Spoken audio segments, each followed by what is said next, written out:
नमस्कार दोस्तों, कैसे हैं आप सब। स्वागत है आप सबका आपके अपने चैनल स्पर्श क्लासेस में। दोस्तों, आज के इस वीडियो में हम बात करने वाले हैं ग्राफिकल रिप्रेजेंटेशन के बारे में। हिंदी में मैं अगर आपको बात करूं तो ये कहलाएगा आरेखीय प्रदर्शन। अब इसमें हम डिटेल में देखेंगे कि ग्राफिकल रिप्रेजेंटेशन होता क्या है, ये कितने टाइप्स के आपके ग्राफ होते हैं, जिसमें आपके बार ग्राफ हो गया, हिस्टोग्राम हो गया, फ्रीक्वेंसी टेबल्स हो गई, वो सारे ग्राफ्स जो हैं हम यहाँ पर आज की इस वीडियो में कवर करेंगे। एक और इम्पोर्टेंट बात, इससे आपका एक क्वेश्चन आने के पूरे पूरे चांसेस हैं। आज की वीडियो अगर आप देखेंगे तो इससे आपका एक लॉन्ग में और एक शॉर्ट में आपका पूरे चांस है कि आपका क्वेश्चन बने। यहाँ पर हम ये भी बात करेंगे कि न्यूमेरिकल क्वेश्चन किस टाइप से आ सकते हैं और थ्योरेटिकल क्वेश्चन किस टाइप से आ सकते हैं, उसमें आपको क्या लिखना है, वो दोनों बारे में ही हम बात यहाँ पर आज के इस वीडियो में करेंगे। तो वीडियो को लास्ट तक ज़रूर देखिएगा, बीच में कुछ भी पॉइंट्स स्किप मत कीजिएगा, क्योंकि हर एक वीडियो जो है, पूरी की पूरी वीडियो आपके लिए मोस्ट इम्पोर्टेंट है। तो वीडियो पसंद आए लाइक शेयर ज़रूर कीजिएगा। तो चलिए ज़्यादा समय न लेते हुए शुरू करेंगे आज के इस वीडियो को। तो दोस्तों, हमारा टॉपिक है ग्राफिकल रिप्रेजेंटेशन, आरेखीय प्रदर्शन। यहाँ पर आपको सिर्फ इंग्लिश में दिख रहा होगा। नॉर्मली मैं इंग्लिश हिंदी दोनों में कराती हूँ, लेकिन यहाँ पर सिर्फ इंग्लिश में इसलिए कराना पड़ रहा है क्योंकि इसमें बीच बीच में डायग्राम्स बहुत सारे हैं, ठीक है, लिखने का बहुत कम है। तो उस वजह से एक ही टेबल में हिंदी इंग्लिश दोनों यहाँ पर नहीं हो पाते, पॉसिबल नहीं है। इस वजह से यहाँ पर मैंने इंग्लिश में लिखे हुए हैं, लेकिन जो एक्सप्लेनेशन रहेगी वो दोनों में रहेगी, साथ साथ मैं हिंदी में आपको एक्सप्लेन करती रहूँगी। तो देखते हैं ग्राफिकल रिप्रेजेंटेशन होता क्या है। अभी अपने लास्ट वीडियो में हमने पढ़ा था कि डेटा क्या होता है, ठीक है, आंकड़े क्या होते हैं, उनको हम कैसे सिंपल फॉर्म में रख सकते हैं। वही चीज़ आपकी ग्राफिकल रिप्रेजेंटेशन होती है। मतलब हम अपने डाटा को सिंपलेस्ट फॉर्म में कैसे रिप्रेजेंट कर सकते हैं। सिंपलेस्ट फॉर्म में अगर हमें अपने डाटा को रिप्रेजेंट करना हो तो उसका एक ही तरीका है कि हम अपने पूरे के पूरे डाटा को हम एक ग्राफ में रिप्रेजेंट कर देते हैं। ग्राफ अलग अलग टाइप्स के हो सकते हैं, ठीक है, पॉइंट वाले ग्राफ भी हो सकते हैं जिसमें बार होते हैं, वो भी हो सकते हैं, वो भी हम आगे चलकर डिस्कस करेंगे। लेकिन अभी के लिए इतना समझना काफ़ी है कि जब हम अपने डेटा को एक ग्राफ में रिप्रेजेंट कर देते हैं ताकि सामने वाला व्यक्ति जो उस फील्ड के नॉन नहीं है वो भी आसानी से समझ सके। तो ये होता है आपका ग्राफिकल रिप्रेजेंटेशन। इसकी डेफिनेशन आप देख सकते हैं कि ग्राफिकल रिप्रेजेंटेशन से हमारा मतलब है कि हम अपने डाटा को बहुत ही ज़्यादा क्लियर बना देते हैं और लाइंस का यूज़ करके, ग्राफ्स का यूज़ करके हम उसको शो कर देते हैं ताकि कोई भी अदर व्यक्ति उस ग्राफ को देखे और उस ग्राफ से जो भी इंफॉर्मेशन निकलती है वो इजीली उसको पता चल सके, उसको ज़्यादा माइंड लगाने की ज़रूरत ना पड़े, सिर्फ और सिर्फ ग्राफ देखे और उसको मेन कंसेप्ट क्या है, बात क्या है, वो सारी चीज़ें उसको पता चल सके। अब यहाँ पर नेक्स्ट बात आती है कि needs, importance and utility of graphical representation of data.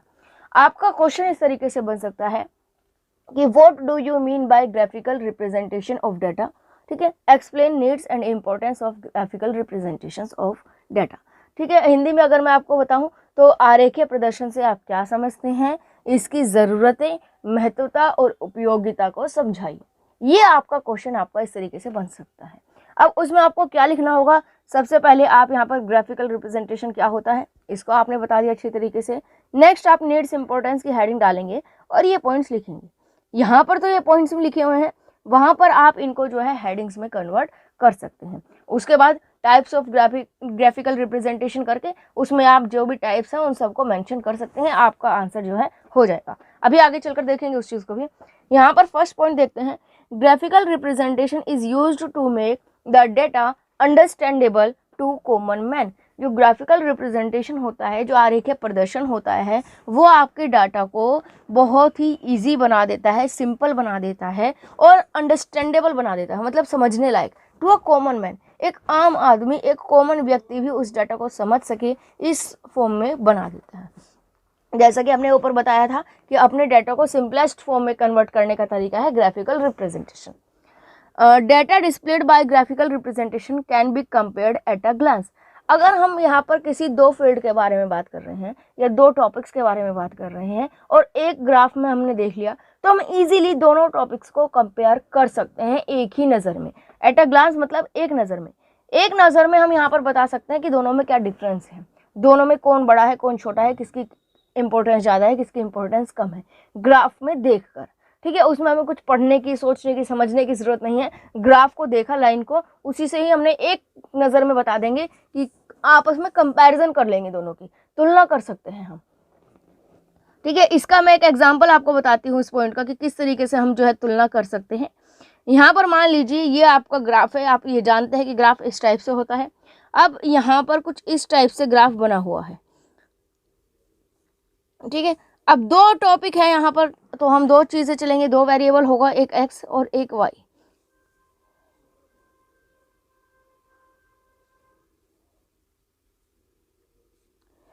तो यहाँ पर हम एक नज़र में देख के बता देंगे कि y जो है उसकी वैल्यू x से छोटी है। दूसरा, अगर हम एक ग्राफ और लेते हैं एग्जांपल के लिए, तो हम यहाँ पर ये कह सकते हैं कि अगर हम पॉइंट वाला ग्राफ बनाएं,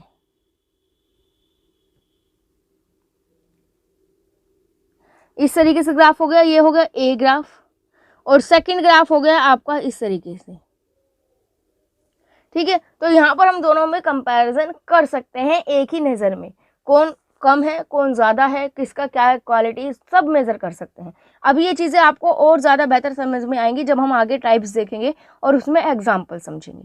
यहाँ पर कुल मिलाकर इतना पॉइंट है कि हम डाटा को एक ही नज़र में कंपैरिजन कर सकते हैं। नेक्स्ट है, it is used in the field of education in several form. Education के फील्ड में, शिक्षा के क्षेत्र में भी जो डाटा रिप्रेजेंटेशन होता है ये बहुत जगह काम आता है। जैसे अगर हमें रिजल्ट क्लैरिफाई करना हो तो उसके लिए हमें डाटा का ग्राफिकल रिप्रेजेंटेशन का यूज़ करना होता है। ठीक है, हमें किसी की प्रोग्रेस को चेक करना हो तो उसके लिए हम ग्राफिकल रिप्रेजेंटेशन का जो है यूज़ करते हैं।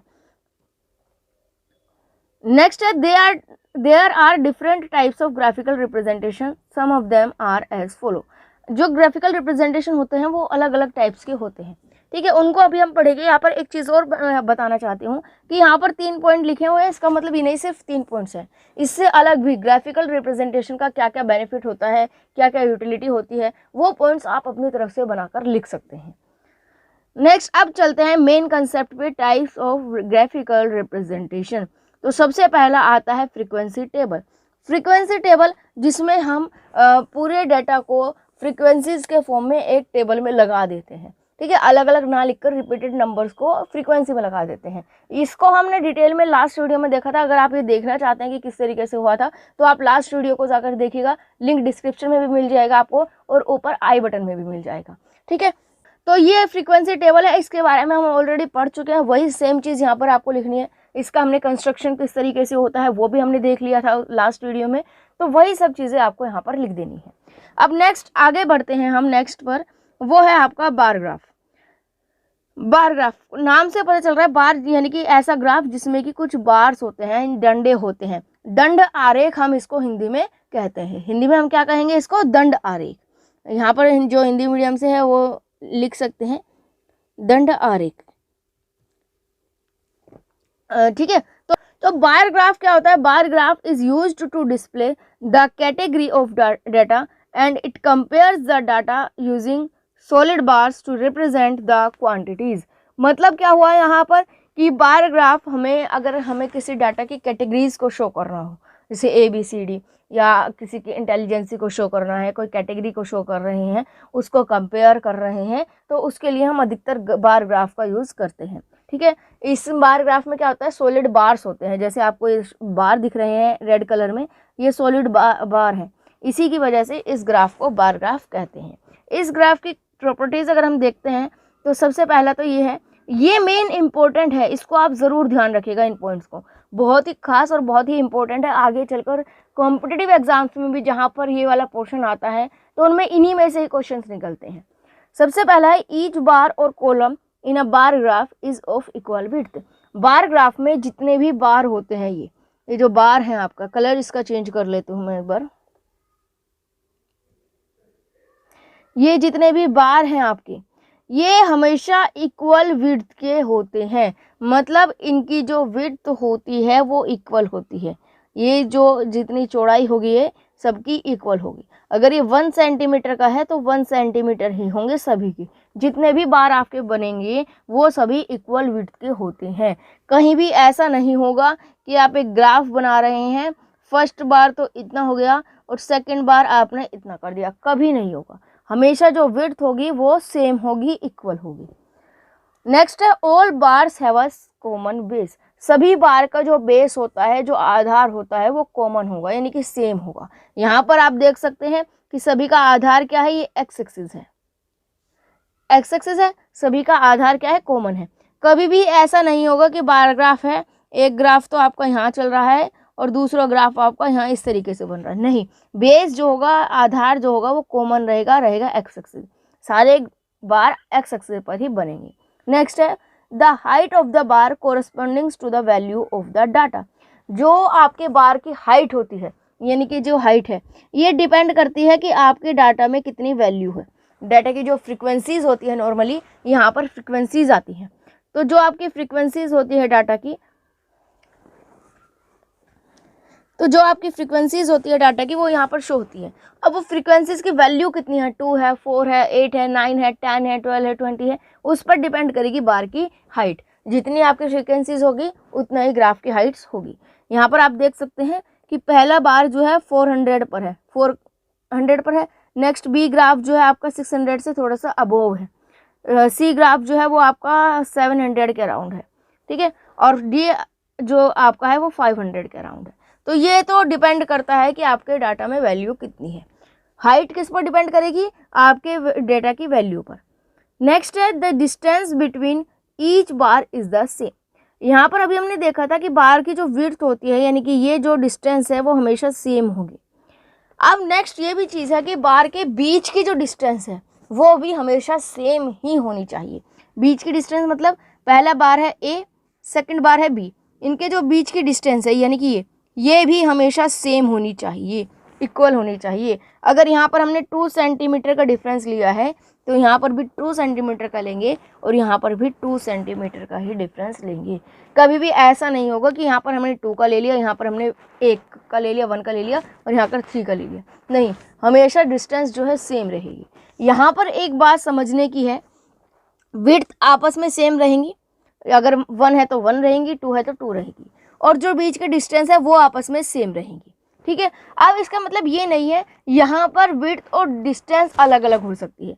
हो सकता है बार की विड्थ हमने 1 सेंटीमीटर ले ली, ठीक है, हो सकता है बार की विड्थ जो है हमने वो 1 सेंटीमीटर ले ली और बीच की डिस्टेंस 2 ले ली।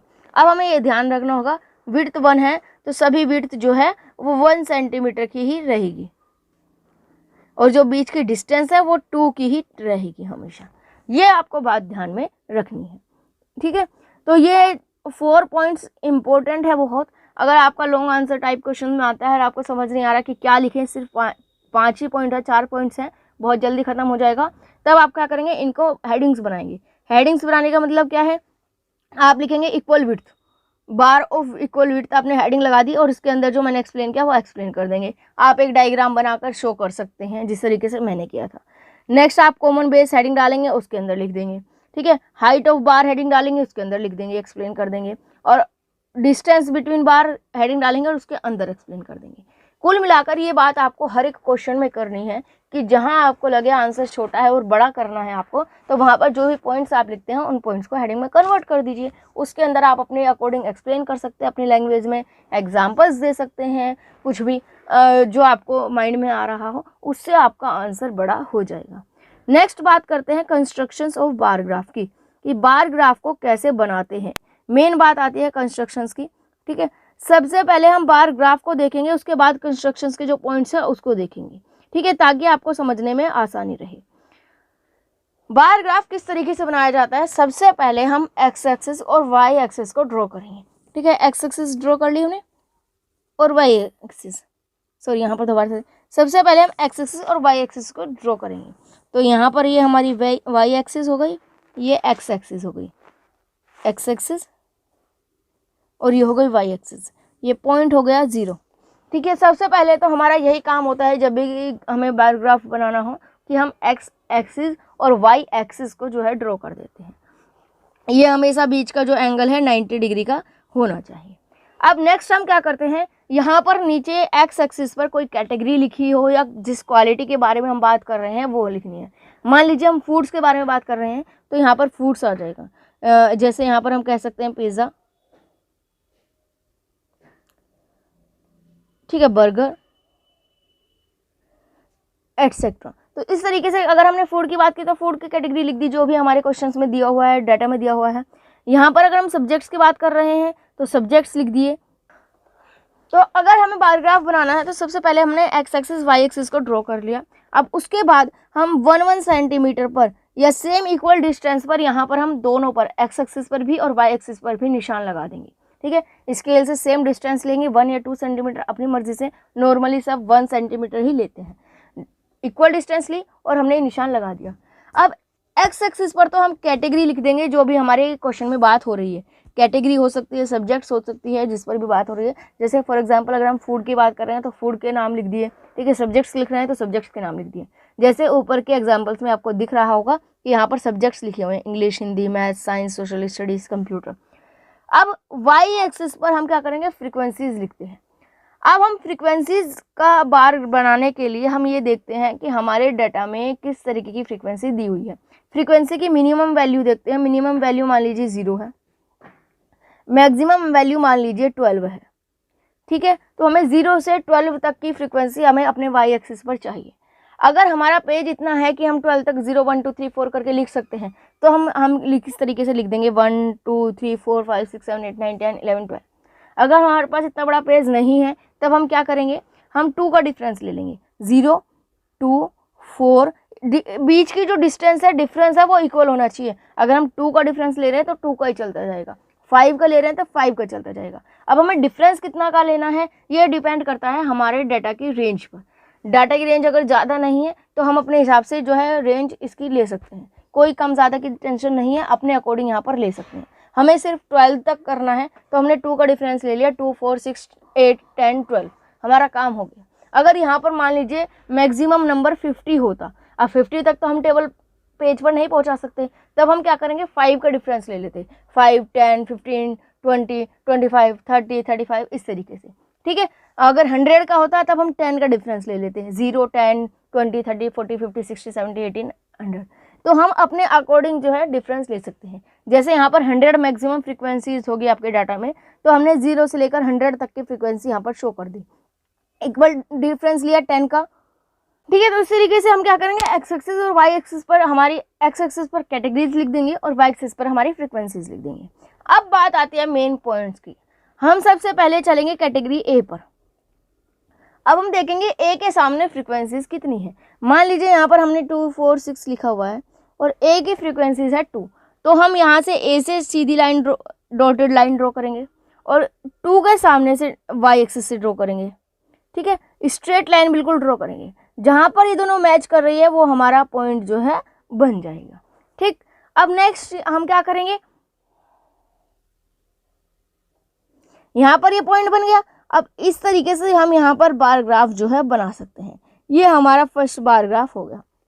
नेक्स्ट पर चलते हैं बी पर।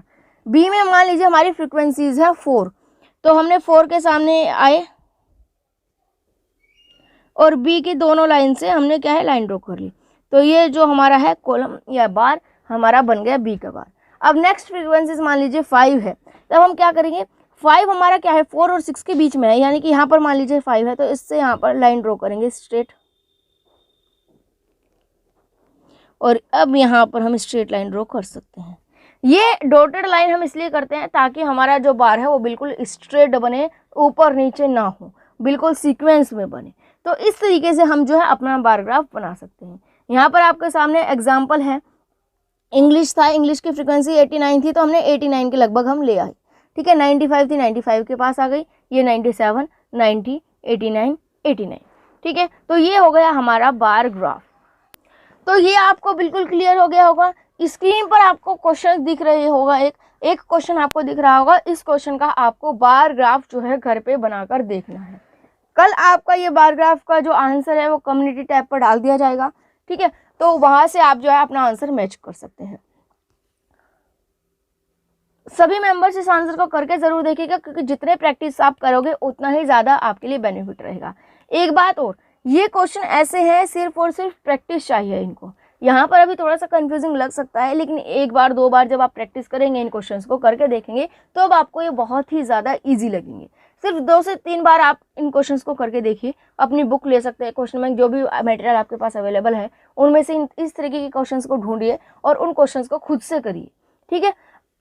तो आप इनकी प्रैक्टिस कीजिए, जितना हो सके प्रैक्टिस करेंगे उतना ही ज़्यादा ये आपको बेहतर समझ में आ पाएगा। नेक्स्ट वीडियो में हम इसके आगे का frequency, histogram, polygon, curve, pie graph, pie chart, वो सारा हम कवर करेंगे। नेक्स्ट में ये वाला जो पार्ट है वो कंप्लीट हो जाएगा, ये हम पूरी कोशिश करेंगे। तो कल मिलते हैं। अगर आपको आज की ये वीडियो पसंद आई हो तो लाइक शेयर करना ना भूलें। साथ ही साथ अगर आप नेक्स्ट वीडियो को पाना चाहते हैं तो उसके लिए चैनल को सब्सक्राइब कर बेल आइकन को प्रेस कर ज़रूर कर लीजिएगा। तो आज के लिए बस इतना ही, मिलेंगे आने वाली वीडियो में। आज के लिए धन्यवाद।